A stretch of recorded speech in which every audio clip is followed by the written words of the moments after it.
Good morning, praise the Lord. ઈશ્વરનો આભાર માનીએ અને આજના દિવસની પણ શરૂઆત કરતાં આજે સવારે ઈશ્વરનું વચન વાંચીએ તથા સાંભળીએ. ઉદ્યોગીના વિચારોનું પુષ્કળ ફળ મળે છે, પણ દરેક ઉતાવળીઓ કેવળ નિર્ધન થાય છે. નીતિવચનોનું પુસ્તક તેનો 21મો અધ્યાય અને તેની 5મી કલમ. આજનો વિચાર: ખ્રિસ્તમાં અતિ પ્રિયવાલા મિત્રો, પ્રભુ ઈસુ ખ્રિસ્તના મહિમાવંત નામમાં આપ સર્વને સવારની પ્રેમભરી સલામ. ઉદ્યોગી અને આળસુની શ્રેણીમાં વધુ એક શબ્દ અથવા તો સંબોધન ઉમેરાઈ રહ્યું છે અને તે છે ઉતાવળીઓ. જુઓ, આજના વચનમાં પણ બે ભાગ છે. એક ઉદ્યોગીને લાગુ પડે છે ને બીજું ઉતાવળિયા આળસુને લાગુ પડે છે. જોઈએ તો પહેલી બાબત, ઉદ્યોગીના વિચારોનું પુષ્કળ ફળ મળે છે. જુઓ, જે કામ કરે છે, જે મહેનત કરે છે અને જે પરિશ્રમ ઉઠાવે છે, તે નીત નવા વિચારો પણ કરશે, વિચારશીલ બનશે અને સતત એમ વિચાર્યા કરશે, વિચારશે કે આ કરું, પેલું કરું, આમ કરવાથી આ થશે ને તેમ કરવાથી આ થશે.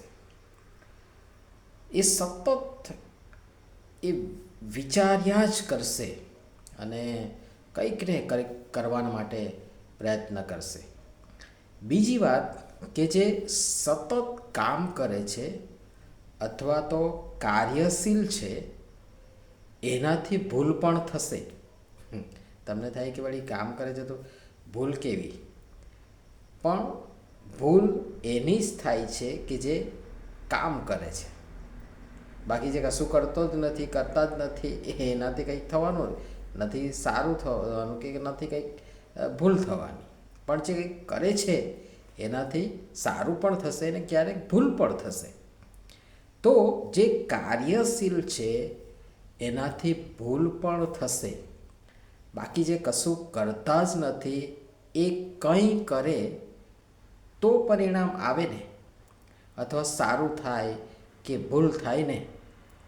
પણ જે કંઈક ને કંઈક કરે છે તે ભલે ભૂલ થાય પણ તેને સુધારી તેમાંથી પણ નવું કંઈક શીખી, નવેસરથી કંઈક શીખી સમજી નવેસરથી એ નવી શરૂઆત કરશે અને આગળ ને આગળ ધપશે ને તેને તેનું પરિણામ એટલે કે ફળ પણ અવશ્ય મળે છે.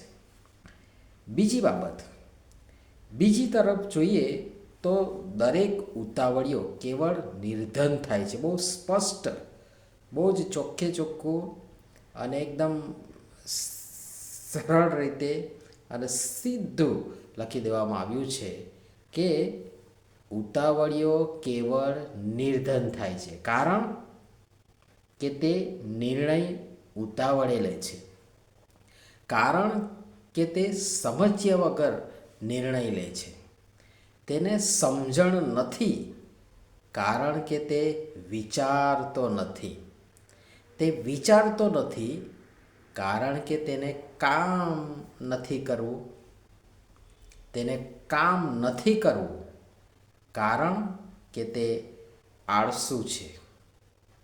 એ ઉદ્યોગી નથી અથવા તો ઉદ્યમી નથી. અને આળસુ હંમેશા ઉતાવળિયા જ પગલાં ભરે છે.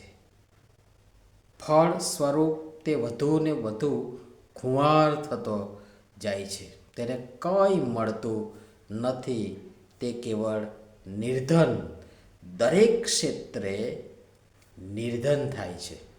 અને માટે ઉદ્યોગી બનો, વિચારશીલ બનો, કાર્યશીલ બનો, પરિણામ સ્વરૂપ સારું અને પુષ્કળ ફળ મેળવો.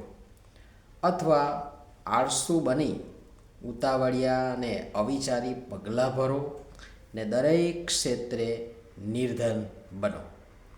Choice is your. પ્રભુ સહાય તથા મદદ કરે.